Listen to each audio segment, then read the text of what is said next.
Amerika Birleşik Devletleri'ndeki Harvard Üniversitesi'nden 70'ten fazla dernek 1 Ocak'ta ortak bir bildiri yayınlayarak Çin yetkililerini 2016'da ABD Dışişleri Bakanlığı tarafından düzenlenen Uluslararası Ziyaretçi Liderlik Programı'na katılmaya davet edilen ve Çin'e döndükten sonra tutuklanarak hapis cezasına çarptırılan Uygur girişimci ve hayırsever Ekber Esad'ı derhal serbest bırakmaya çağırdı. Harvard Hukuk Fakültesi'nin insan hakları savunucuları tarafından yönetilen ve Harvard Hukuk Fakültesi ve diğer okulların 75 derneğinin ortak imzaladığı bu açıklamada Harvard Üniversitesi mezunları olarak Harvard Hukuk Fakültesi mezunu ve Washington'da görev yapan Uygur avukat Reyhan Esad'ın kardeşi ve Uygurların özgürlüğü için verdiği mücadeleyi destekledikleri bildirildi. Bildiri Harvard öğrencilerini geniş çağrıya katılmaya çağırdı. ABD hükümetini ve uluslararası topluluğu Çin hükümetinden Uygurlara uzun süredir devam eden sistematik baskısına son vermesini ve devam eden büyük ölçekli zulümlerden sorumlu tutulmasını istemeye çağırdı.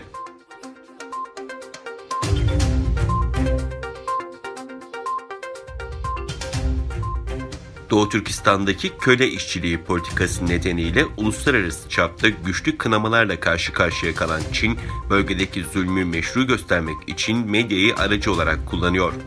China News tarafından yayınlanan yakın tarihli bir video görüntüsüne göre Kaşgar'a bağlı Yopurga ilçesindeki bir dikiş fabrikasının işçi çalıştırma ve genel durumunu ayrıntılarıyla anlatılırken bu fabrikada tamamı Uygur kadınları olmak üzere 1200 kişinin köle olarak zorla çalıştırıldığını ve aylık kazancının 800 yen yani $100 2500 yen arasında olduğu gösteriliyor.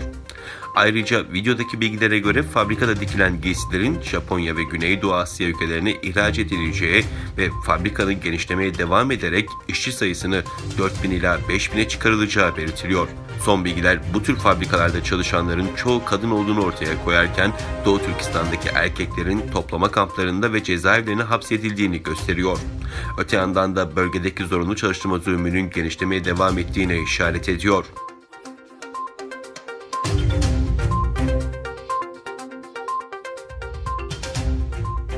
Dünya Sağlık Örgütü'nün incelemelerde bulunmak için gittiği Çin'in Wuhan kentiyle ilgili kritik bir açıklama ABD'den geldi. ABD Ulusal Güvenlik Danışmanı Matthew Pottinger, İngiliz mevkidaşları ve yetkililerle yaptığı görüşme sonrasında koronavirüs salgınının arkasında Çin'in olduğunu söyledi. Pottinger, virüsün arkasında Çin hükümetinin Wuhan'daki laboratuvarlarının olduğuna dair kanıtlar giderek artıyor.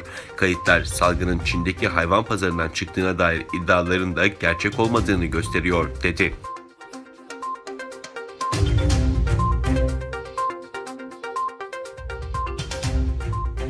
Çin Dışişleri Bakanı Wang Yi bugün verdiği röportajda Çin'in ABD ile ilişkilerinin yeni bir dönüm noktasına ulaştığını ve tekrardan rayına oturabileceğini söyledi. Reuters'ın haberine göre ABD ve Çin arasındaki ilişkiler ticaret, insan hakları ve koronavirüsün kökenleri kaynaklı anlaşmazlıklar yüzünden artan bir baskıya girdi. ABD yaptığı son hamlede orduyla bağları olduğu iddia ettiği düzinelerce Çinli şirketi kara listeye aldı.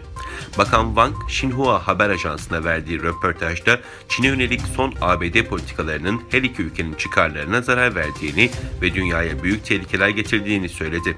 Ancak Wang artık iki taraf için yeni bir umut penceresi açmak ve yeni bir diyalog turu başlatma fırsatı olduğunu belirtti. Wang, Trump veya Biden'dan ismen bahsetmedi. Ancak ABD'yi Çin'in seçtiği sosyal sistem ve kalkınma yoluna saygı göstermeye çağırdı ve Washington dersler alırsa iki taraf arasındaki çatışmaların çözülebileceğini ekledi. ABD'deki politikacılar Çin'i erken aşamalarında koronavirüs salgınını örtbas etme ve hastalığın çok daha hızlı yayılmasına izin vermekle suçlamıştı. Ancak Wang, Çin'in virüsün yayılmasıyla mücadele etmek için elinden geleni yaptığını ve dünyanın geri kalanı için alarm çaldığını söyledi.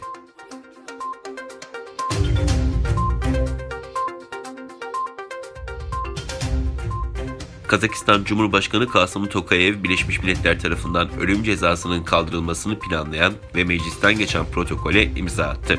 Birleşmiş Milletler'in en fazla kişi hak ve özgürlüklerin kısıtlanmasına ilişkin eleştirdiği Kazakistan'da bu algının ortadan kalkması amacıyla yeni bir adım daha atıldı.